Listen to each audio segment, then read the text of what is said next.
Bismillahirrahmanirrahim. Alhamdulillahirabbil alamin. Wassalatu wassalamu ala sayyidina Muhammadin asyrafil mursalin wa ala alihi wa sahbihi ajmain. Subhanaka la ilma lana illa ma 'allamtana innaka antal alimul hakim wa tub 'alaina innaka antat tawwabur rahim wa taqabbal minna innaka antas samiul alim. Qala rabbi shrah li sadri wa yassir li amri wa hlul 'uqdatam min lisani yafqahu qawli. Nawaitu ta'alluma wa ta'allima li fadata wal istifada wa tafassuka li kitabillah wa sunnati rasulih والدعاء إلى الهدى والدلالة على الخير ابتغاء مرضاته وقربه وثوابه سبحانه وتعالى. قال المصنف رحمه الله تعالى ونفعنا به وبعلومه وأمدنا بأسرار الدارين آمين. Kita lanjutkan kajian kita pada kesempatan kali ini. Pada hari ini kita akan melanjutkan membahas tentang puasa. Sekarang kita akan membahas syarat sah puasa, syarat wajib puasa, dan juga rukun puasa. Puasa hukumnya apa? Tergantung puasanya. Puasa hukumnya apa? Di bulan Ramadan. Di bulan Ramadan wajib. Wajib di bulan Ramadan. Ya. Pas puasa qadha juga wajib. Puasa nazar juga wajib. Puasa itu hukumnya ada bermacam-macam. Pokok saya tidak tanya puasa Ramadan berarti hukumnya macam-macam. Ada puasa itu yang hukumnya sunnah, ada yang wajib, ada yang haram, dan bahkan ada yang makruh. Wajib, contohnya puasa Ramadan, puasa qadha, puasa nadar. Kalau nadar jangan yang berat-berat. Terus jangan terlalu mengkhususkan, karena nanti ketika kita tidak bisa melakukan, kita berdosa. Misalkan kalau nanti saya lulus ujian, atau kalau nanti saya sembuh dari sakit, maka saya akan puasa Senin Kamis selama 1 bulan berturut-turut. Ini memberatkan. Ya pokok begini saja, pokoknya saya akan puasa Senin Kamis selama berapa kali, waktunya bebas, itu lebih enak. Kenapa? Karena nadar itu ya harus sesuai dengan apa yang kita ucapkan itu, apa yang kita inginkan itu. Kalau tidak ya berdosa. Apalagi kita kan tidak tahu udurnya apa, halangannya apa, bisa jadi ada hal-hal yang lain yang menjadikan kita untuk tidak bisa puasa. Wajib puasa nadar itu, termasuk puasa kafaroh. Misalkan ada orang pada bulan puasa, seorang suami istri, dia melakukan hubungan suami istri, maka dia nanti wajib untuk puasa kafaroh. Berat itu. Puasa kafaroh itu nanti ada pembahasan sendiri. Saya terangkan sedikit bahwasanya kalau ada orang suami istri berhubungan di bulan puasa, artinya di sini dari subuh, antara subuh sampai maghrib. Kalau malam ya tidak jadi masalah. Antara subuh sampai maghrib dia berhubungan dan dia paham bahwa itu adalah hal yang dilarang walaupun kepada pasangannya sendiri, maka nanti salah satu dendanya dia itu harus puasa selama 2 bulan berturut-turut. Berat itu, 2 bulan berturut-turut. Kalau ada satu saja yang kosong, maka harus diulang dari awal. Kalau tidak mampu, nanti akan diganti dengan memberi makan 60 orang fakir miskin. Nanti ada pembahasannya sendiri itu. Itu termasuk puasa yang wajib. Puasa yang sunnah, ada yang puasa tahunan, seperti puasa Arafah, puasa Tasu'a. Apa puasa Tasu'a? Tanggal 9 Muharram. Puasa Asyura tanggal 10 Muharram. Atau puasa 6 hari di bulan Syawal, itu juga termasuk puasa tahunan. 6 hari di situ ada beberapa pendapat yang paling kuat itu adalah puasa pada tanggal 2 Syawal, langsung puasa. Tapi kalaupun kita tidak bisa, maka tidak harus tanggal 2. Yang penting 6 hari di bulan Syawal tidak harus tanggal 2 dan tidak harus berturut-turut. Itu kita juga tetap mendapatkan keutamaan orang berpuasa 6 hari di bulan Syawal. Soalnya kalau di Indonesia susah kalau langsung puasa pada tanggal 2 Syawal. Masih banyak tamu, masih banyak makanan-makanan, masih menu-menu itu masih banyak. Jadi susah. Tapi kalau di Tarim, di Yaman itu sangat mendukung sekali. Dan bahkan saya itu puasa Syawal baru di Tarim saja, di Indonesia belum pernah. Karena kalau di Tarim, di Hadramut itu, di Yaman, itu tanggal 2 itu seakan-akan Ramadan sudah kembali lagi. Warung-warung tidak ada yang buka. Jadi pagi itu sepi, semuanya satu kampung itu puasa semua. Jadi sangat mendukung. Kalau di Indonesia ya susah kayaknya ya. Jangan sampai kita mementingkan yang sunnah tapi mengabaikan yang wajib. Misalkan karena sudah tradisinya kita bertamu kan, kalau bulan Syawal itu pas disuguhi makanan, ayo silahkan makan. Maaf saya puasa. Nah ini kurang bagus. Apalagi hal-hal yang sunnah. Apalagi misalkan tuan rumah itu merasa keberatan kalau kita tidak makan, kecuali tuan rumahnya pengertian, oh saya sudah tahu kalau dia itu puasa, ya tidak apa-apa. Tapi kalau tuan rumah ini merasa keberatan, atau walaupun bukan tuan rumah, misalkan di jalan diajak makan di warung, merasa keberatan kalau kita menolak, maka lebih baik batalkan saja, kasih enak dah mau. Insya Allah dapat pahala juga, sudah dapat niat puasanya itu dikasih pahala, kemudian nyenengkan orang lain itu juga dapat pahala. Santai saja kalau puasa sunnah, diajak makan sama orang, kalau sekiranya kita itu ngerasa bahwa dia itu orang dekat kita dan merasa keberatan kalau kita tidak makan, dia juga tidak tahu kalau kita sedang puasa, sudah batalkan saja, tidak apa-apa, sunnah saja. Ada puasa itu puasa bulanan, contohnya puasa apa? Puasa Ayyamul Bid, hari putih, tanggal berapa? 13, 14, 15. 13, 14, 15. Itu tanggal Hijriyah, bukan tanggal Masehi. Ada puasa itu puasa mingguan. Contohnya apa? Senin Kamis. Puasa Senin Kamis itu niatnya bagaimana? Kalau Senin niat hari Senin. Hah? Ya niat puasa Senin, niat puasa Senin, niat puasa sunnah Kamis. Dan di antara puasa-puasa yang sunnah itu yang paling afdal itu puasa Daud. Apa puasa Daud itu? Sekarang puasa tidak. Iya. Tapi lagi-lagi itu harus lihat situasi dan kondisi.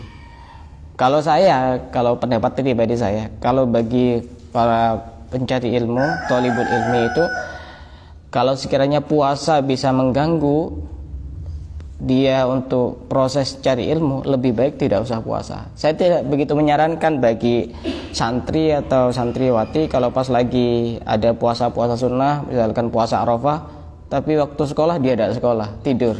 Waktu dunia ngantuk, mending tidak usah puasa.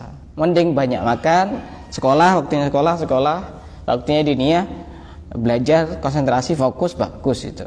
Karena mencari ilmu itu hukumnya wajib, puasa hukumnya sunnah. Justru orang yang bersemangat untuk melakukan ibadah sunnah, dia melalaikan ibadah yang wajib, itu tanda orang yang selalu mengikuti keinginan hawa nafsunya sendiri. Ada puasa itu yang hukumnya makruh. Contohnya apa? Puasa hari Jumat, khusus hari Jumat, ya boleh sebenarnya, tapi hukumnya makruh. Atau puasa hari Sabtu, kenapa kok tidak boleh? Hari rayanya orang Yahudi itu hari Sabtu. Puasa hari Minggu itu juga tidak bolehnya, bukan haram ya, makruh, karena hari rayanya orang Nasrani. Bagaimana agar makruhnya itu menjadi hilang? Digabung dengan hari sebelumnya atau setelahnya, misalkan Jumat Sabtu atau Minggu Senin, begitu. Juga termasuk puasa yang makruh itu adalah puasa dahar. Puasa dahar itu apa? Puasa tahunan, puasa terus Tapi bagi orang yang dikhawatirkan terjadi bahaya kalau dia puasa. Karena memang kadang puasa itu bagian dari riyadhah, tirakat seseorang untuk menjinakkan hawa nafsunya. Kadang orang itu kalau puasa, keinginannya untuk maksiat, keinginannya untuk melakukan dosa itu lebih terkontrol dan lebih terkurangi, sehingga puasa juga bisa diniatkan untuk seperti itu. Ada puasa itu yang hukumnya haram. Apa contohnya puasa haram? Hah?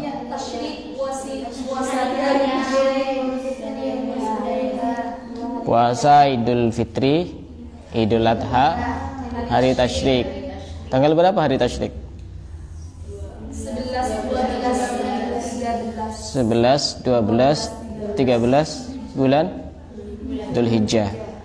Ada haram itu dibagi menjadi dua. Ada haram tapi sah puasanya. Puasanya haram tapi sah puasanya. Contohnya apa? Seorang istri puasa tanpa seizin suaminya. Yang dimaksud puasa di sini adalah puasa sunnah. Kalau puasa wajib tidak usah izin, walaupun dilarang oleh suaminya, masa bodoh itu. Tetap, oh nanti kamu jadi istri yang durhaka kepada suami.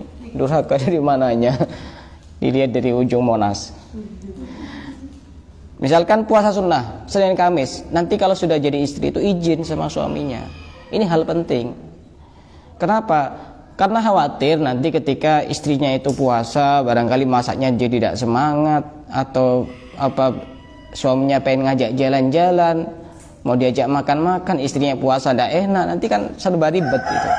Atau misalkan kebutuhan suaminya ingin dipenuhi lagi puasa, kan akhirnya tidak enak, serba tidak enak itu suaminya. Maka itu kalau seandainya puasa, maka harus izin kepada suaminya. Kalau tidak izin, maka puasanya sah tapi dia melakukan keharaman. Ada haram dan tidak sah. Ya contohnya kayak tadi itu, puasa Idul Fitri, Idul Adha, hari tasyrik, atau hari yang masih ragu-ragu apakah sekarang sudah masuk bulan puasa atau tidak, itu juga termasuk. Sekarang kita akan membahas tentang syarat sah puasa. Syarat sah puasa ada 4. Pertama, Islam. Berarti kalau tidak Islam, tidak sah puasanya. Misalnya ada orang Islam, kemudian di tengah-tengah dia puasa, dia murtad, keluar dari Islam, maka batal puasanya. Hal-hal yang menyebabkan murtad ini ada pembahasan yang begitu sangat panjang lebar, ada di dalam kitab Sulamut Taufik. Itu jadi dibahas secara terperinci. Penyebab orang murtad itu dibagi menjadi 3. Ada yang berupa ucapan, ada yang berupa keyakinan, ada yang berupa perbuatan. Contoh yang berupa ucapan, ya kita misalkan meyakini bahwa patung itu Tuhan, misalkan ngomong. Yang berupa perbuatan, misalkan kita nyembah pohon, misalkan. Ada banyak di situ dijelaskan. Ada 3 pembagian Islam. Kedua, berakal. Berarti kebalikannya berakal apa? Gila. Kalau ada orang di tengah-tengah dia berpuasa, dia gila, walaupun cuma sekejap, sebentar, maka batal puasanya. Berbeda dengan pingsan. Beda itu, gila dengan pingsan itu berbeda, walaupun sama-sama hilang akal. Apa bedanya? Kalau gila itu walaupun sebentar tetap batal puasanya, walaupun sebentar. Tapi kalau pingsan itu harus 1 hari penuh selama dia berpuasa, itu baru bisa membatalkan puasa. Misalkan pingsannya itu dari setelah sahur, misalkan. Soalnya dia masih belum kuat menghadapi besok mau puasa, hanya pingsan, masih belum siap menghadapi kenyataan. Kemudian bangunnya itu, sadarnya itu pada saat adzan maghrib. Ini pingsannya pinter ini. Adzan maghrib langsung sadar itu. Bagaimana puasanya?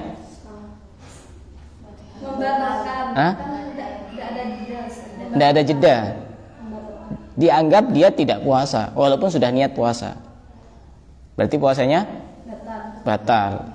Tapi kalau misalkan dia itu pingsannya pada waktu setelah melaksanakan sholat subuh, kemudian sadar-sadar itu jam 1, misalkan jam 1 siang. Setelah sadar lihat jam, masih jam 1, masih panjang, pingsan lagi, masih belum siap mau puasa. Gimana hukumnya? Sah, puasanya tetap sah, walaupun maghrib itu dia sadar, puasanya sah. Ketiga, itu bedanya gila sama pingsan. Bersih dari haid dan nifas. Kalau seandainya orang di penghujung sore, anggap saja jam 5 begitu, keluar darah haid, maka batal puasanya. Tapi keluar darah di situ kan belum tentu darah haid, makanya penting untuk dipelajari. Yang keempat, harus tahu bahwasanya waktu yang kita besok mau puasa itu boleh untuk puasa. Ya, misalnya kita sudah tahu beberapa waktu, beberapa hari yang kita dilarang untuk berpuasa. Kalau misalkan kita sudah tahu itu, maka ya tidak apa-apa. Kalau kita tahu bahwa besok misalkan tanggal 11 Dzulhijjah, ya otomatis tidak boleh puasa, karena waktunya tidak diperbolehkan untuk berpuasa. Ini hal-hal yang maklum nih, saya bahas secara singkat saja. Syarat wajib puasa. Syarat wajib puasa yang pertama Islam. Ya sama seperti syarat sah puasa. Berarti kalau orang kafir itu tidak sah puasanya, walaupun nanti juga tetap disiksa di akhirat. Apa bedanya orang kafir sama orang murtad? Kalau orang kafir itu memang di dunia itu dia tidak puasa, tidak sah puasanya. Dan nanti kalau dia masuk Islam tidak wajib untuk mengqadha selama dia tidak puasa itu. Kalau dia masuk Islam, kalau dia mu'alaf. Berbeda dengan orang murtad. Misalkan ada orang Islam usia 30 tahun, kemudian keluar dari Islam selama 10 tahun. Pada usia 40 tahun masuk Islam lagi. Berarti selama jeda 10 tahun itu kan dia tidak puasa karena dia murtad. Kalau murtad ini dia wajib untuk mengqadha kewajiban-kewajiban yang dia tinggalkan. Kalau murtad, beda dengan orang kafir. Paham bedanya? Yang kedua, taklif, mukallaf. Siapa itu mukallaf?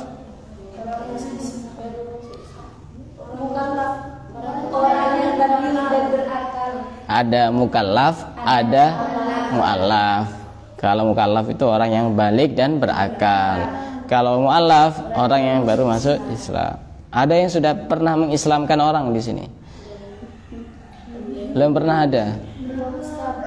Kalau saya sudah mengislamkan ratusan.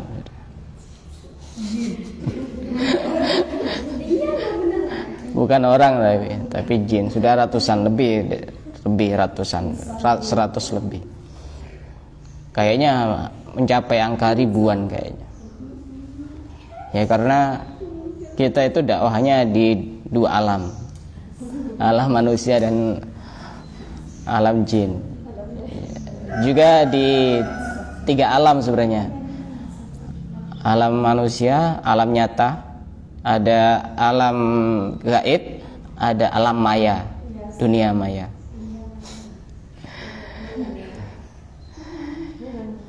Mukallaf itu balik dan berakal. Kalau perempuan itu usia 9 tahun kalau dia sudah keluar darah haid. Kalau belum, ditunggu sampai 15 tahun. Perempuan itu kalau sudah 15 tahun tidak usah ditanya sudah keluar darah atau belum, otomatis balik. Perempuan usia 15 tahun. Laki-laki batasannya itu kalau dia sudah pernah mimpi basah.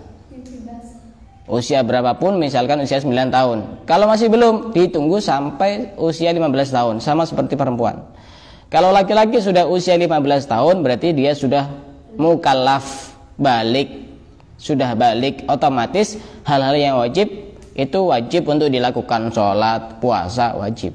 Walaupun seperti itu, orang tua punya kewajiban untuk memerintahkan anaknya ketika anaknya usia 7 tahun untuk melakukan kewajiban-kewajiban, misalkan sholat, misalkan puasa, perintah.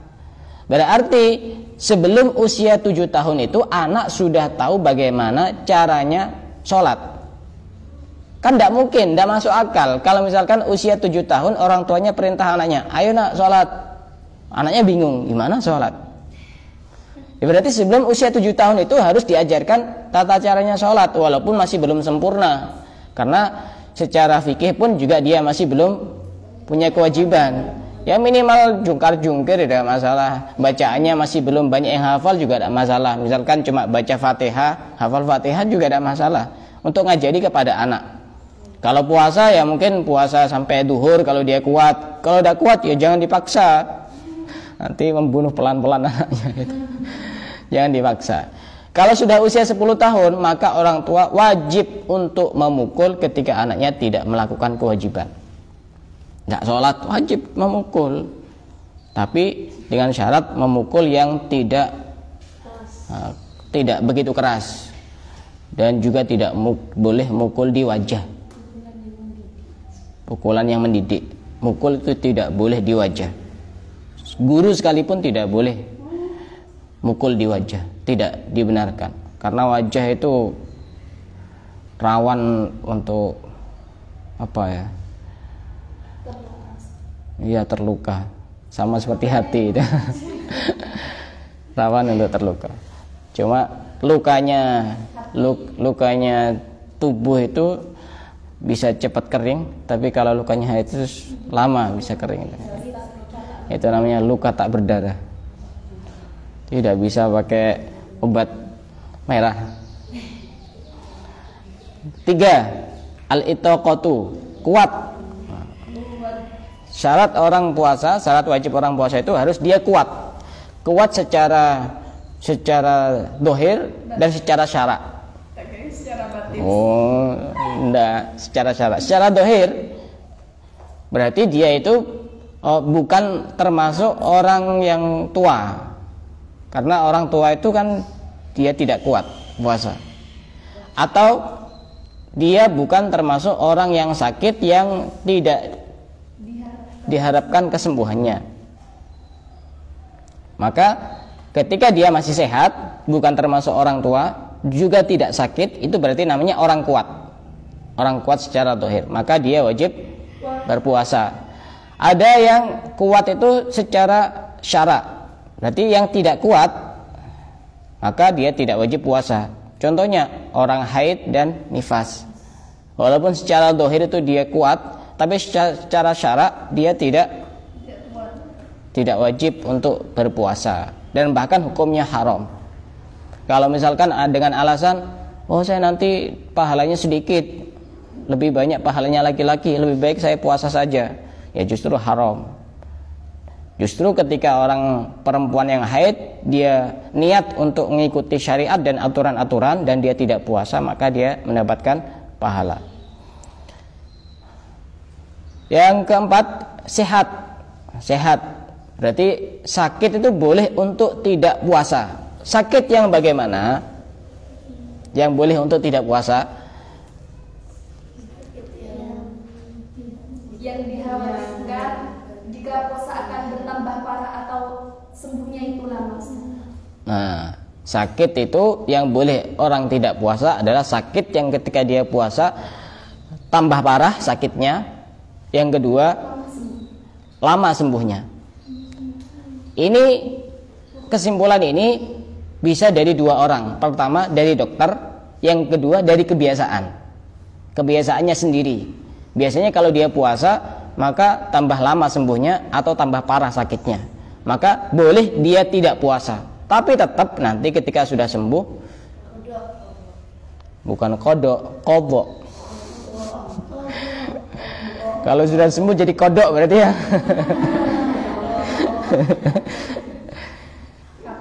Nah, boleh untuk tidak puasa orang sakit. Kalau cuma sakit panas, sakit panu, sakit meriang, sakit batu, sakit pilek, sakit hati tetap wajib puasa. Sakit gigi tetap wajib puasa. Karena yang sakit cuma giginya. Sakit semua. Sakit gigi katanya lebih sakit daripada sakit hati katanya. Tidak bisa makan. Sakit hati sama sakit gigi itu penyebabnya sama, bermula dari hal-hal yang manis. Jangan suka yang manis-manis. Pertama bisa menyebabkan sakit gigi, kedua bisa menyebabkan sakit hati. Putus cinta itu sakit, lebih sakit lagi sudah putus masih cinta. Nomor 5, syarat wajibnya puasa adalah mukim, artinya bukan musafir. Maka musafir itu boleh untuk tidak puasa, bukan wajib ya, boleh untuk tidak puasa musafir. Tapi harus diingat bahwasanya musafir yang boleh tidak puasa itu ada syaratnya. Salah satu diantaranya dia bepergiannya wajib sebelum subuh. Kalau orang bepergian setelah subuh, kemudian dia di perjalanan tidak puasa, tidak boleh wajib puasa. Sejauh apapun tetap wajib puasa. Makanya kalau mau bepergian dan pengen tidak puasa sebelum subuh. Dan bepergiannya itu mencapai 2 marhalah. Kalau diukur dengan ukuran sekarang kira-kira 82 km. Ke Bangil, kalau ke barat, ke Lumajang juga sampai, ke Jember nyampe, ke Bondowoso ini masih belum nyampe. Bisa dilihat di Google Map itu. Tujuannya kemana? Langsung muncul itu. Berapa kilometer sudah. Dan tujuannya adalah tujuan-tujuan yang baik. Tapi kalau dia kuat, lebih baik berpuasa. Saya jarang bepergian waktu puasa-puasa itu, jarang. Kalau kuat lebih baik puasa. Terakhir pembahasan tentang rukun puasa. Rukun puasa ada 2. Yang pertama an-niyatu, sawa'un kana fardhon am naflan. Yang pertama adalah niat. Innamal a'malu binniyat. Apa perbedaan puasa sunnah dengan puasa wajib dalam hal urusan niat? Minimal ada 3 perbedaan. Pertama, kalau puasa wajib seperti puasa Ramadan, puasa qada dan seterusnya, itu waktunya niat dimulai dari setelah masuknya waktu maghrib sampai sebelum subuh. Masuknya niat. Maka niatnya puasa wajib itu harus dilakukan di waktu malam hari. Jadi puasa Ramadan boleh niat setelah buka puasa, boleh setelah isya, boleh setelah tarawih, boleh setelah tarawih itu biasanya kadang makan-makan jam 9 niat puasa boleh, asal sampai sebelum subuh. Kalau waktunya niat sholat puasa sunnah itu dimulai dari waktu masuknya maghrib sampai sebelum duhur. Jadi misalnya orang sudah punya kebiasaan puasa Senin Kamis, misalkan malamnya itu lupa belum niat, jam 10 pagi baru ingat, iya saya lupa belum niat. Apakah masih boleh niat jam 10 pagi? Boleh, dengan syarat masih belum makan dan sarapan. Sudah sarapan mau niat apa? Kecuali memang dia itu lupa, memang dia sudah niat, sudah besok saya mau puasa Senin misalkan, sudah menjadi rutinitas itu, dia sudah istiqomah. Kemudian makan paginya benar-benar lupa, tidak masalah, silahkan teruskan. Karena makan dalam keadaan lupa itu tidak membatalkan puasa. Enak itu. Tapi seperti ini kalau dalam hal puasa Ramadan itu gambarannya kira-kira tanggal 1 tanggal 2. Itu puasa itu wajar. Tanggal 15 Ramadan pagi-pagi makan pas ngomong saya lupa. Ya, tidak masuk akal itu. Tidak bisa diterima oleh akal itu. Berarti kalau niat puasa sunnah itu tidak harus malam hari. Boleh pagi hari, boleh siang hari, asal belum duhur dan belum makan, dan dia memang punya rutinitas untuk puasa itu. Kemudian yang kedua, kalau puasa wajib itu wajib untuk ditakyin. Takyin itu ditentukan. Misalkan saya besok mau puasa Ramadan, saya besok mau puasa kafaroh, misalkan saya besok mau puasa nadar, saya besok mau puasa qada, harus ditentukan itu jenis puasanya, harus ditentukan. Berbeda dengan puasa sunnah, tinggal besok puasa saja. Saya pengen puasa sunnah, otomatis kalau hari Senin otomatis sudah sah puasanya. Tidak harus ditentukan saya besok puasa Senin, kecuali memang puasa yang ada waktu khusus. Misalkan puasa hari Arafah, itu kan memang ada waktu khusus itu, maka harus ditentukan. Itu perbedaan yang kedua. Yang ketiga, kalau puasa wajib itu tidak boleh menggabungkan dua puasa wajib dalam satu hari. Misalkan puasa Ramadan, saya niat puasa Ramadan juga niat mengqadha puasa Ramadan yang kemarin, tidak boleh. Dua puasa wajib sekaligus dijadikan menjadi satu hari, tidak diperbolehkan. Berbeda dengan puasa sunnah. Puasa sunnah itu bisa lebih dari dua, bisa lebih dari tiga untuk puasa sunnah. Misalkan puasa Syawal, misalkan Syawal pas puasa hari Senin, diniati dua. Saya niat puasa Syawal dan niat puasa hari Senin. Atau misalkan pas juga bertepatan Ayyamul Bid, hari Seninnya itu, maka niat tiga, sama-sama dapat pahala walaupun dilakukan dalam waktu satu hari, satu waktu. Boleh. Kalau puasa sunnah itu boleh digabung-gabung walaupun banyak, diniatkan untuk puasa-puasa yang lain. Dan kemudian niat untuk puasa Ramadan itu wajib dilakukan pada setiap malam dalam mazhab Syafi'i. Tidak boleh misalkan malam pertama bulan Ramadan saya niat puasa Ramadan selama 1 bulan. Tidak boleh. Dalam mazhab Syafi'i wajib setiap malam, karena ibadah puasa itu adalah ibadah yang terpisah-pisah, satu hari ya satu hari. Ini puasanya sekarang tanggal 1, besok puasa tanggal 2. Berbeda dengan sholat, 1 rakaat, 2 rakaat itu kan nyambung semuanya, satu paket itu. Jadi kalau mazhab Syafi'i wajib niat setiap malam. Berbeda dengan mazhab Maliki. Kalau mazhab Maliki itu, siapa mazhab Maliki? Gurunya Imam Syafi'i.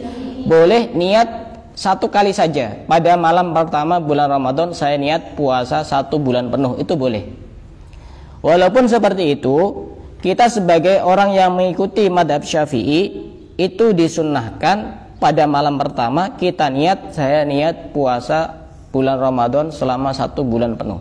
Sunnah seperti itu. Kenapa? Faedahnya yang pertama, kalau seandainya kita lupa niat, maka puasa kita tetap sah menurut mazhab Maliki. Begitu. Yang kedua, kita tetap wajib untuk tiap malamnya juga tetap untuk niat. Kemudian juga salah satu hikmahnya, kalaupun seandainya kita di tengah-tengah bulan Ramadan dicabut nyawanya, mati misalkan, kita tetap mendapatkan pahala karena sudah niat 1 bulan penuh. Jadi tetap sunnah ya, nanti pada malam pertama itu niat, saya niat puasa Ramadan selama sebulan penuh. Walaupun keesokan harinya, besok malamnya tetap wajib niat. Itu salah satu hikmahnya. Kemudian niat itu tidak harus diucapkan. Kalaupun harus diucapkan, kita mengucapkan nawaitu shauma ghadin an adai fardhi syahr ramadhana hadis sanati fardhal lillahi taala. Kemudian rukun yang kedua adalah tidak melakukan hal-hal yang membatalkan puasa. Kalau dia melakukan hal-hal yang membatalkan puasa, maka otomatis puasanya batal. Ini nanti akan ada pembahasan sendiri. Nah, kalau ada misalkan orang makan pada saat berpuasa, dia tidak tahu bahwa itu membatalkan puasa, bagaimana? Dilihat dulu. Tidak tahunya itu dilihat dulu. Karena orang tidak tahu yang bisa dimaklumi itu cuma ada 2. Pertama, orang yang jauh dari ulama, hidupnya itu jauh dari ulama. Misalkan dia tinggalnya di gunung, di sana tidak ada ustadz, tidak ada kiai, tidak ada habib, tidak ada tokoh-tokoh agama. Jadi dia tidak tahu kalau ini membatalkan, misalkan minum membatalkan puasa, tidak masalah. Tapi kalau kita tinggal di masyarakat seperti ini, kanan kirinya pondok, kanan kirinya banyak ustadz, banyak kiai, kemudian misalkan dia berkumur-kumur, kemudian ada yang masuk airnya, dan dia tidak tahu bahwa itu bisa membatalkan, tidak bisa dimaklumi. Karena banyak ulama, banyak kiai, banyak ustadz. Dia tidak hidup jauh dari ulama, tidak bisa dimaklumi. Yang kedua, orang baru masuk Islam. Kalau memenuhi dua syarat ini, dia ngomong tidak tahu, maka tidak apa-apa. Tapi kalau kita hidup di Besuki misalkan, ngomong tidak tahu, tidak bisa. Salahnya sendiri tidak tanya, salahnya sendiri tidak belajar.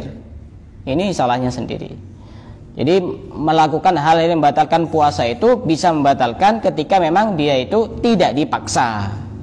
Kalau dipaksa, ya tidak batal. Misalkan dipaksa orang yang mengancam nyawanya atau mengancam keselamatannya, ayo kamu harus makan, ya tidak batal. Atau dia lupa, itu juga tidak batal. Lupa yang benar-benar lupa. Dan yang membatalkan puasa itu insya Allah akan kita bahas di kesempatan yang lain karena pembahasannya panjang. Dari sini mungkin ada yang mau ditanyakan, silakan.